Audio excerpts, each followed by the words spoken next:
షాప్లో పనిచేస్తారా మీరు? నాకు ఒక మంచి రెడ్ కలర్ గాగ్రా చూపించారా? ఎంత అండి అది? 60 రూపీసేనా? Dead cheap. అలాంటివి ఒక 10 ఇస్తారా నాకు? ఓకే, నాకు బ్లాక్ కలర్ చూపించారా?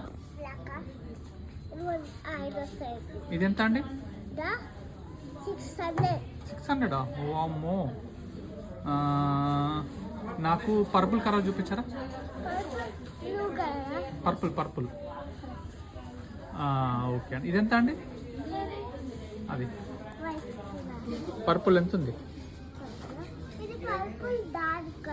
డార్క్ కలర్ ఎంత అండి ప్రైస్ అది? 500. అబ్బో చాలా కాస్ట్ ఉంది. షాప్లో పనిచేస్తారా మీరు?